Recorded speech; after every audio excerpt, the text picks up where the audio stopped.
With Edge of Eternities finally settling into the meta, aggro decks are currently dominating the ladder. But which decks and strategies are currently edging out against them? We'll break down the top tier decks, their strategies, and what you should play to climb. Oh hey, it's Geb. Hello everyone, the name's Geb, and welcome to the first ever meta snapshot, where we'll go over the best decks for you to climb with.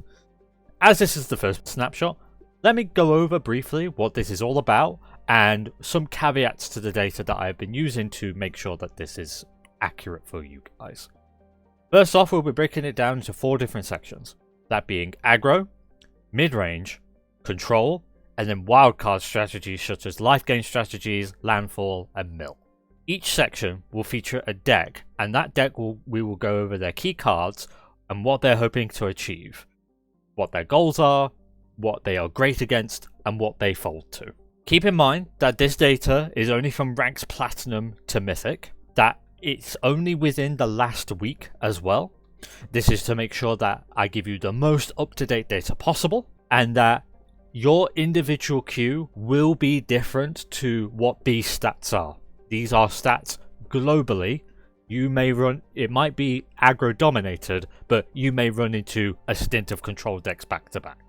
So, with that out of the way, let's get right into it.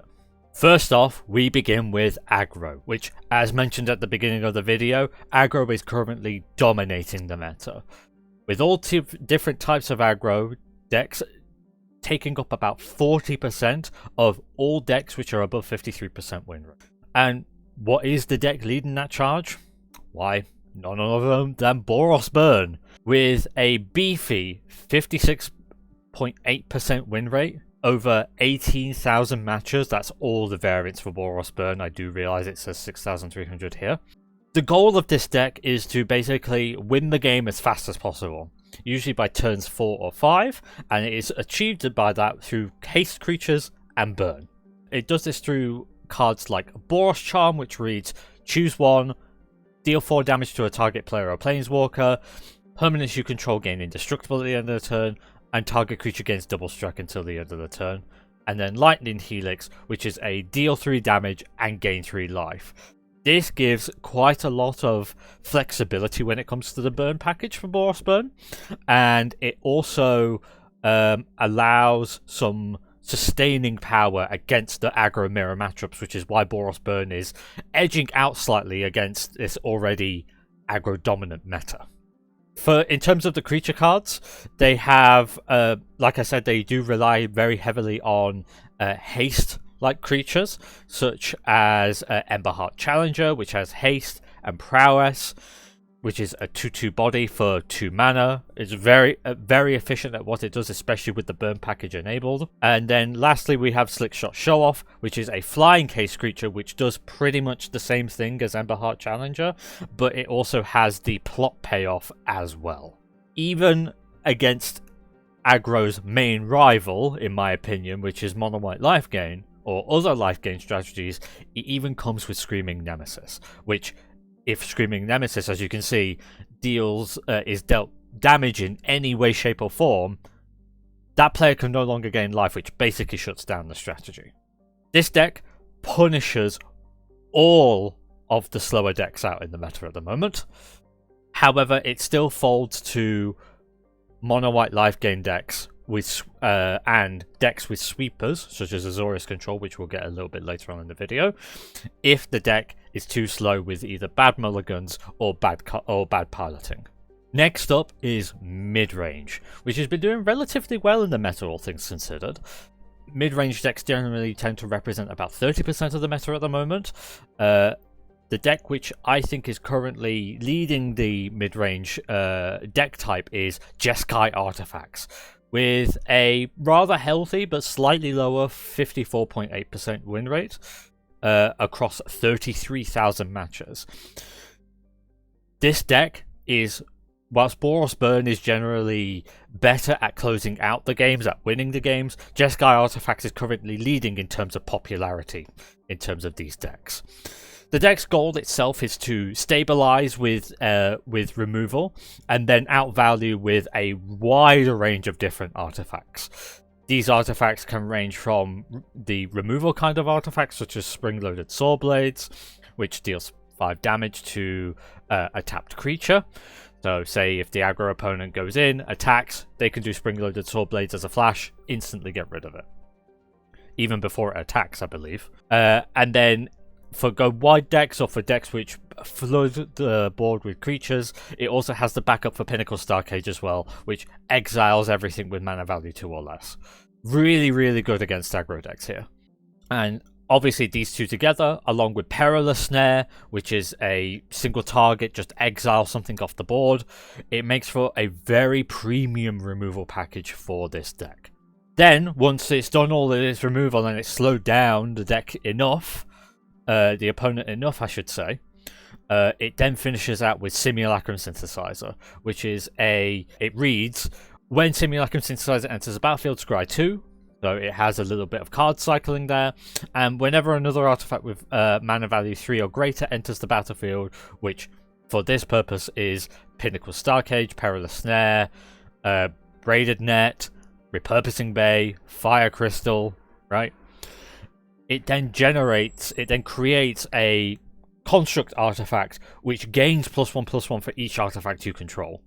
So you can see that, you can kind of see the goal here is basically bring out as many artifacts as you can, use some of the artifacts in the removal package to remove the creatures and slow down the plan, and then finish off with the Simulacrum Synthesizer generating those tokens to basically outvalue and outtemper the opponent. To get these artifacts out as soon as possible, you also have United Battlefront, which is, you look at the top 7 cards of your library, you put 2 non-creature non-land permanents, which is basically artifacts, with mana value 3 or less among them, just straight onto the battlefield. You're effectively cheating mana out. Due to all of this, despite the fact that Boros Burn does have a slightly higher win percentage, this is the deck to beat in the meta. As the scaling factor of Simulacrum outpaces most of the control decks, and the premium removal package keeping aggro in check. This still obviously struggles slightly against Boros Burn, as it's just a little bit too fast at times, and it also ever so slightly struggles against Azorius Control, which again we'll get to a little later on in the video.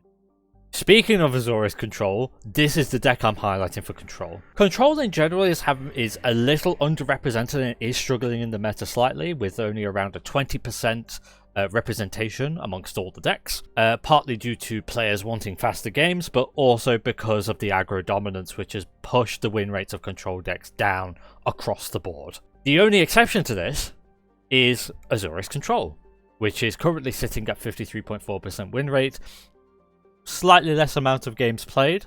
I believe we're looking at around 5,000 matches, 6,000 matches, as opposed to the 30,000 something matches that Jeskai Artifacts has, or 18,000 that Boros Burn has. The main goal of this deck is to basically stall the opponent with counters and sweepers, and then winning the game with planeswalkers like Elspeth, which is massive amounts of token generation and massive amounts of value from there, or with Overlord of the Mistmoors, which is the 6/6 body which has Impending. It then generates 2/2/1 white flying insect creatures, and then generates 2 more when it actually comes out of Impending. Oh, rather, when it attacks, I should say. I do apologize for that. The counters in question is your general basic stuff like the Azorius No More Lies, which is counter target unless the controller plays 3 or more, or 3 Steps Ahead, which is obviously a staple in most of the blue control decks, which has the blue mana and then Spree. You can counter the target spell, or if you want to add even more mana onto it, you can also draw 2 cards and then discard a card for card advantage. Or if you already do have tokens out on the board and it's getting to the late game, you can generate a token that is a copy of a target artifact or creature you control, which again, if you then copy Mistmoors, kind of lends itself to that win condition. The sweepers in question, obviously you've got the classic Day of Judgment, destroying all creatures, but then you also have Ultima, which comes from the Final Fantasy set, which not only destroys all artifacts and creatures, which is the slight counter towards Jeskai Artifacts, but it also immediately ends the turn there as well. And then lastly, to get these cards into your hand as soon as possible, you then have the very common stock up, consult the star charts, Meringue River Regent as well, in order to get as many cards into your hand as possible, so then keep rolling with the counter spells and the sweepers in Evolved. All of these combine to make it the definitive draw go control deck of the meta. This deck goes really well against the mid-range decks and the slightly slower aggro decks. So slightly slower aggro decks, I mean the Gruul landfall, mono green landfall, mono white Lifegain. If it decides to go a little bit more aggro in that sense, it really counters that really well. However, it does fall to hyper aggro decks, such as the Boros Burn I mentioned earlier in the video, but also to mono red aggro decks also. Lastly, for decks which don't really fit into the other three areas, I want to highlight two decks this time in this category that have been making waves in the meta. The first being an incredibly popular classic mono white Lifegain deck, and the second being a more recent addition new to Edge of Eternities, that being Esper. So first off, we're going to do mono white Lifegain.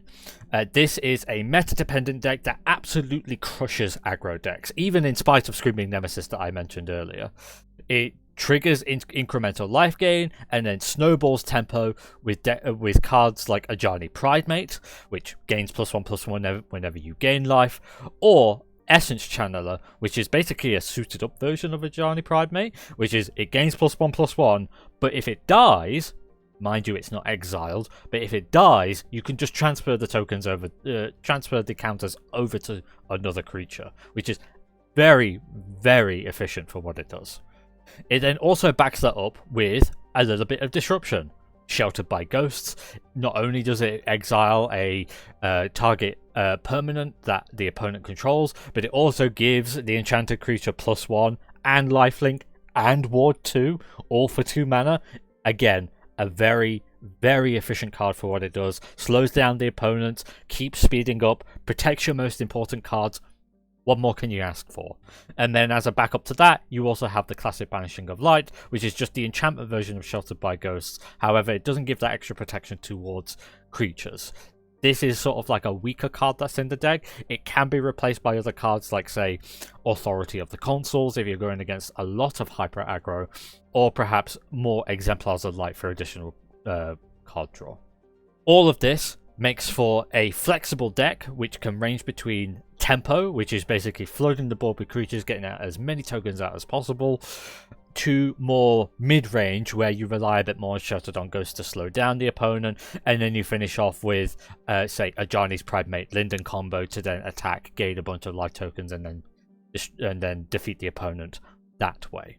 I will say, however, that this deck does run out of steam quickly. So if you say you have your starting hand of, say, like a Hinterland Sanctifier, Ajani Pridemate into Linden, if they remove the Ajani Pridemate and you don't draw another one, or you don't draw Essence Channel as a backup, the deck's going to really quickly run out of steam, and then that obviously can give enough room for aggro decks to defeat you, or give enough room for control decks to finish off their endgame ultimatum, so to speak. Another thing that this deck really struggles with is against sweepers, so Jeskai Artifacts' Pinnacle Starcade, for example, Day of Judgment, that sort of thing. If you know that you're going against a deck like that which does have a sweeper, that's when you really need to lean more into the tempo side of things. But again, it really does struggle with that because it's not as fast as, say, decks like Mono Red Aggro or Boros Burn. And then, moving on, we have the Esper Mill deck, which has a very unique win condition compared to all the other decks in the meta. This deck actually seeks to mill the opponent, as the name suggests, and basically get them to completely deck themselves, and then obviously if you draw without a library, you win the game. Or the opponent draws without a library, I should say. You win the game. It has quite an incidental control shell around it in order to execute that game plan. And this is due to the fact for the new card that has come out through Edge of Eternities, which is Singularity Rupture, which reads destroy all creatures, which makes it a sweeper, and then any number of target players mill half their library rounded down. So that's the mass mill effect there. So obviously with that comes a control shell that is built around this card. So you obviously then have cards which are very similar to Azorius Control. You have Consult the Star Charts for card draw along with stock up. You then also have Day of Judgment for another sweeper. You have Get Lost for target exiling. One thing that obviously Azorius doesn't have access to is black, but with Esper Mill. It has that advantage with Shoot the Sheriff, just instantly removing a creature. And then obviously if Singularity Rupture doesn't get drawn, or it isn't really that needed to have a sweeper on top of Mass Mill, you have backup Mass Mills such as Space Time Anomaly, which reads target player milled cards equal to your life total. So that's usually around like 14-15 cards if you're playing well. And then you have River Monument, which is an artifact that you can repeatedly mill the opponent with. Only 2 cards, but it's still better than nothing. Hi, Editing Geb here. One bit of information that I forgot about River Monument is the fact that it can, as its exhaust, any number of target players mill cards equal to the number of cards in their graveyard, which obviously with Singularity Rupture is a 2-card combo that instantly kills the opponent. Back to recording, Geb. And then lastly, you have Jidor Aristocratic Capital, which came from the Final Fantasy set, which has the adventure target opponent mills half their library rounded down. So again, even if Singularity Rupture isn't really available to you in any given game, you have plenty of backups for Mass Mill. You have plenty of backups in order to execute your game plan. Again, as I've said before, this provides a very unique win condition, which is really difficult to interact with.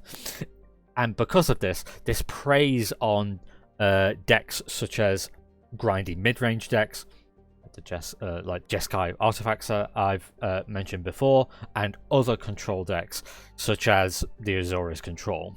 However, it still folds fast to fast aggro, which is why it's only sitting at a 54% win rate, and it only has, again, about 6,000 or 7,000 matches within the meta, despite there being a total of over 500,000.